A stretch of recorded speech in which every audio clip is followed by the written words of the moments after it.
Со консензус, Државната изборна комисија констатираше дека има над 330.000 спорни гласачи.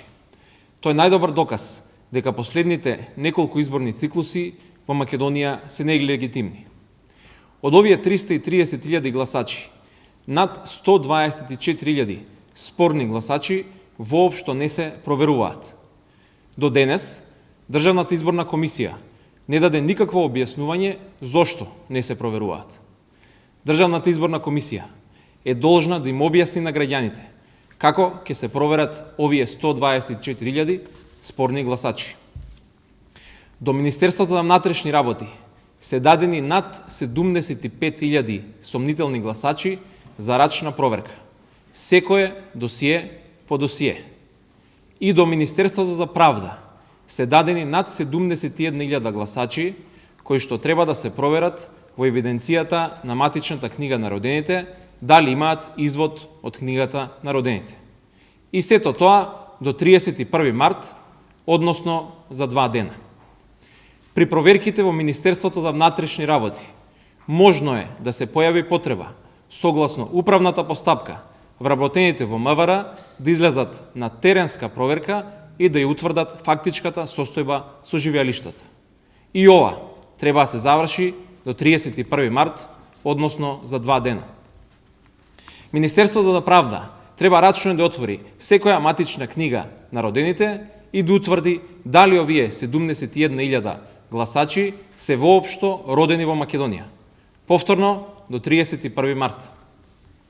Кога ќе завршат Министерството за внатрешни работи и Министерството за правда, треба да ги вратат сите спорни гласачи до Државната изборна комисија, која што ќе треба да изврши теренска проверка онаму каде што е потребно.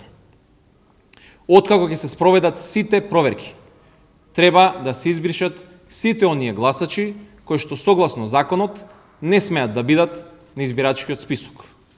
Но, до ден денес, Државната изборна комисија се уште нема соопштено како мисли тоа да го направи.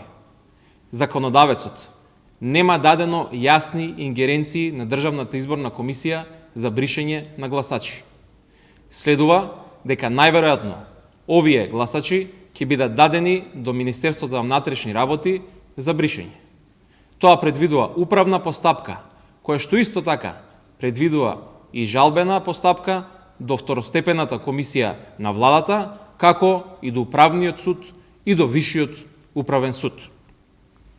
Пред неколку дена јавноста беше и сведок и на крадењето на податоците од вкрстените проверки на бази на податоци од страна на представниците на ДПМН, ДУИ и ДПА во ДИК.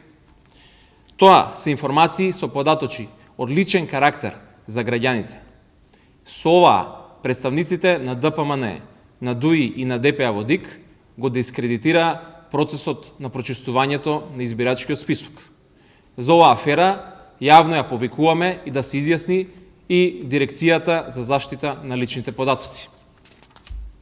Имајќи ги сите овие информации во предвид, јавно ја повикуваме Државната изборна комисија да соопшти: прво, дали процесот за проверка на избирачкиот список е кредибилен? Второ, дали знае како ќе се избришат гласачите кои согласно законот не смеат да бидат на избирачкиот список? Трето, Државната изборна комисија треба да даде јасен патоказ и роковник за прочистување на избирачкиот список и негово поставување на јавен увид. И четврто и најважно прашање: дали за изборите на 5 јуни можеме да имаме веродостоен избирачки список? Благодарам, ако имате прашања, повелете. Тоа значи барате да се одложат изборите? Тоа значи дека бараме Државната изборна комисија да одговори на сите овие прашања пред кои што сме исправени сите ние и граѓаните на Република Македонија. Колку сте задоволени од работата на председателот? Државната изборна комисија е веќе апсолутно независен орган кој што се формираше како процес од договорот од Пржина. Председателот или воопшто работата на Државната изборна комисија ќе ја цениме според квалитетот на работата, односно прочистувањето на избирачкиот список и спроведувањето на изборниот законник во сите фази од неговото спроведување.